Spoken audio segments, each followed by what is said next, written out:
வருகின்ற 2026ஆம் ஆண்டு சட்டமன்ற தேர்தலுக்கு இன்னும் 9 மாதங்களே இருக்கும் நிலையில் தமிழக அரசியல் கட்சிகள் கூட்டணி போடுவதில் மும்முரம் காட்டி வருகின்றனர். தேர்தல் களத்தில் இதுவரை இல்லாத அளவிற்கு கூட்டணி குழப்பங்கள் ஏற்பட்டுள்ள நிலையில் புதிய கலாட்டா செய்தி ஒன்று வெளியே கிளம்பியிருக்கிறது. கடந்த 8 மாதங்களாக பாட்டாளி மக்கள் கட்சியில் மிக கடுமையான அளவில் உள்நாட்டு போர் நடைபெற்று வருகிறது. கட்சியின் நிறுவனர் மருத்துவர் ராமதாசும் கட்சியின் செயல் தலைவர் மருத்துவர் அன்புமணி ராமதாசும் ஒருவருக்கொருவர் அடித்துக் கொள்ளாத குறையாக மோதல் போக்கு கடைபிடித்து வருகின்றனர். தினந்தோறும் இது குறித்து மல்யுத்தம் செய்திகள் பத்திரிகைகளில் இடம்பெற்று வருகின்றனர்.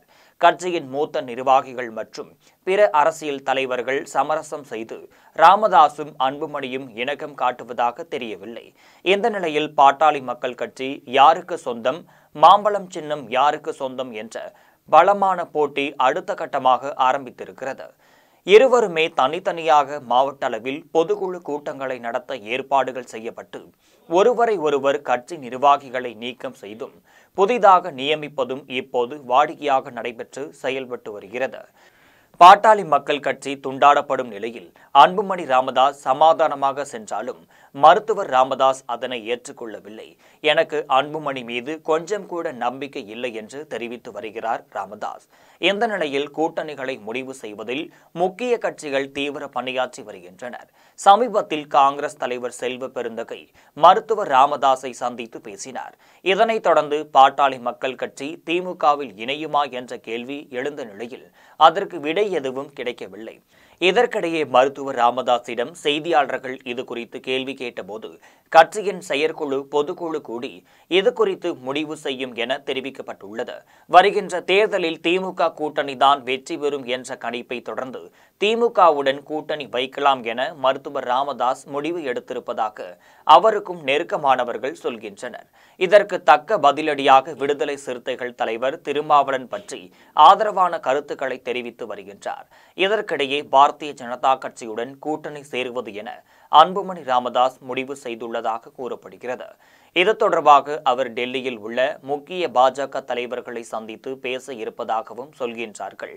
இதற்கிடையே மருத்துவர் ராமதாசுடன் இணைந்து செல்வதற்கு விடுதலை சிறுத்தைகள் தலைவர் தொல் திருமாவளவனும் தயாராகி வருவதாக திரைமறைவு தகவல் தெரிவிக்கின்றனர். இது தொடர்பாக முதல்வர் மு.க.ஸ்டாலின் கூறும் பொழுது திமுக கூட்டணியில் இன்னும் சில கட்சிகள் சேரும் என ஏற்கனவே கூறியிருந்தார் என்பது குறிப்பிடத்தக்கது.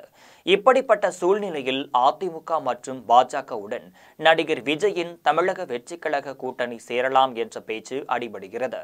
அவர்கள் கூட்டணி சேர்ந்தால் நிச்சயமாக திமுக தோல்வியை தழுவும் என அரசியல் பார்வையாளர்கள் கணித்துள்ளார்கள் என்பது பரபரப்பு செய்தியாக பார்க்கப்பட்டு வருகிறது.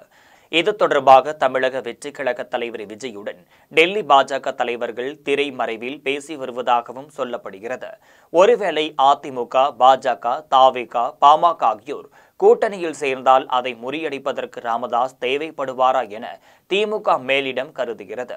எனவே வருகின்ற தேர்தலில் பாட்டாளி மக்கள் கட்சி இரண்டாக உடைந்து ஒரு அணி ராமதாஸ் தலைமையில் திமுகவுடனும் இன்னொரு அணி அன்புமணி ராமதாஸ் தலைமையில் அதிமுக தரப்பிலும் இணையும் என்று எதிர்பார்க்கப்படுகிறது. தற்போது சூழ்நிலையில் திமுக கூட்டணி உடையும் என்ற போக்கு மாறியிருக்கிறது. மதிமுகவை பொறுத்தவரையில் நாங்கள் அதிக சீட்டு கேட்கவில்லை, திமுகவுடன் தான் கூட்டணி என்று தெளிவாக வைகோ கூறிவிட்டார். திருமாவளவன் மட்டும் கூடுதலாக தொகுதி கேட்டு வருகிறார்.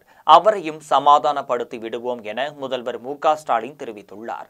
இது தவிர காங்கிரஸ் கட்சியை பொறுத்தவரையில் டெல்லி மேலிடம்தான் முடிவு செய்ய வேண்டும். அந்த வகையில் ராகுல் காந்தி முதல்வர் மு.க.ஸ்டாலினுக்கு மிகவும் நெருக்கமானவர். எனவே காங்கிரஸ் கட்சியையும் தனது கட்டுப்பாட்டுக்குள் கொண்டுவர முடியும் என நம்புகிறார் மு.க.ஸ்டாலின். இந்த முறை நடைபெறும் தேர்தலில் மிகப்பெரிய அளவில் போட்டி நிலவுவதால் மேற்படி கட்சிகள் கூட்டணி பற்றி இந்த மாதத்திற்குள் முடிவெடுத்து விடுவார்கள் என்பது முக்கிய செய்தியாகும்.